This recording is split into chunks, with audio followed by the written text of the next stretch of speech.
تو اور زیادہ بڑھ گیا، اتنا بڑھ گیا. مجھے ایک یاد ہے انگلینڈ سے ایک صاحب آئے، اس نے بھی یہ شکایت کی تھی کہ اللہ کا کوئی دعا ہے، میں نہیں چاہتا ختم ہو جائے. میں کہتا ہوں ذرا تھم جائے، الفاظ تھے اس کے. کہنے لگے ایک مشین رکھی ہوئی ہے میں نے، اس میں پاؤنڈ چھوٹے بڑے وہ علیحدہ کر کے پھر بنڈل بنا کے دے دیتی ہے، ہاتھوں کا کام ختم ہو گیا، ہاتھوں کا کام ختم ہو گیا. ہمارے ہاں ایک پہلوان ہوتا تھا، سب کو کہتا تھا ایسے ہی، یوں ہاتھ مارتا تھا اپنے رانوں پہ اور کہتا تھا آؤ میرے ساتھ لڑو، اور جو اس سے ڈاڈا ہوتا تھا اس کے ساتھ پہلی ہی بازی میں نیچے سے ہاتھ کاٹ کے کہتا تھا ساری بات سے ہماری بس ہے، ہماری بس ہے. تو وہ نوٹوں والا کہنے لگا میری بس ہو گئی ہے گن گن کے. کوئی ایسا نہیں ہو سکتا کہ بس کوئی یعنی ختم نہ ہو، کہ تھوڑا سا سٹاپ ہو جائے. اب وہ جب آیا تو موسیٰ آپ نے فرمایا تھا کہ یہ تو کچھ زیادہ ہو گیا. فرمایا یہ بتا تو کھانا کیسے کھاتا تھا، کھانا کیسے کھاتا تھا؟ اور میں اونٹ پہ چلتے ہم نے کھانا کھانا ہوتا ہے، میں گلے میں رومال باندھ لیتا تھا، ادھر گلے میں باندھ لیتا تھا، ادھر اونٹ کے کانوں کے ساتھ باندھ لیتا تھا، اور اس رومال کے اندر چھوٹے چھوٹے ذرے گرتے تھے. پہلے نا سفر میں ایسی روٹیاں پکائی جاتی تھی جو مہینوں ہفتوں خراب نہیں ہوتی تھی. میری نانی اماں بھی پکاتی تھی، ان میں سونف بھی ہوتی تھی، سفید زیرہ بھی ہوتا تھا، میٹھا بھی ہوتا تھا، میٹھے من پکائے جاتے تھے اور وہ لوگ کھاتے تھے. اے موسیٰ میں وہ کھاتا تھا اور رومال میں چھوٹے چھوٹے ذرے گرتے تھے. پھر جب میں اترتا تھا کوئی دیکھتا کہ چونٹیوں کے کوئی بل ہیں، میں وہاں ڈال دیتا. اور اگر میں کہیں جاتا تھا قافلے میں اور ہم کہیں بیٹھ کے کھانا کھاتے تھے تو ایسی جگہ بیٹھتے تھے جہاں کھانا گرے تو کوئی جانور آگے کھا جائے. اور موسیٰ اگر میں کھانا کھاتا تھا تو بوٹی میں سے تھوڑا سا گوشت چھوڑ دیتا تھا. اس کے بارے میں بھی وضاحت ہے. اگر سفر میں ہوں اور جنگل میں ہوں، غور سے سمجھیے گا، رزق وسیع کرنا چاہتے ہیں، یہ میں نے بھی آزمایا تھا صرف 2 بار زندگی میں. رزق وسیع کرنا چاہتے ہیں تو بوٹی میں سے تھوڑا سا گوشت چھوڑ دیں، جیسے ولیمے میں افراتفری ہوتی ہے. اگر چیک کرنا ہو تو ولیمے میں جا کے دیکھ لینا، دعوت یا ولیمہ وغیرہ ہو. کہنے لگا کہ تجھے سب سے اچھا آدمی کون لگتا ہے دنیا میں؟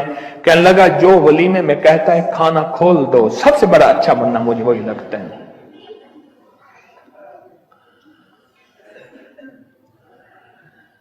کہا کہ میں سفر میں تھوڑا سا گوشت چھوڑ دیتا تھا اور اس جگہ میں جانور آ جائیں.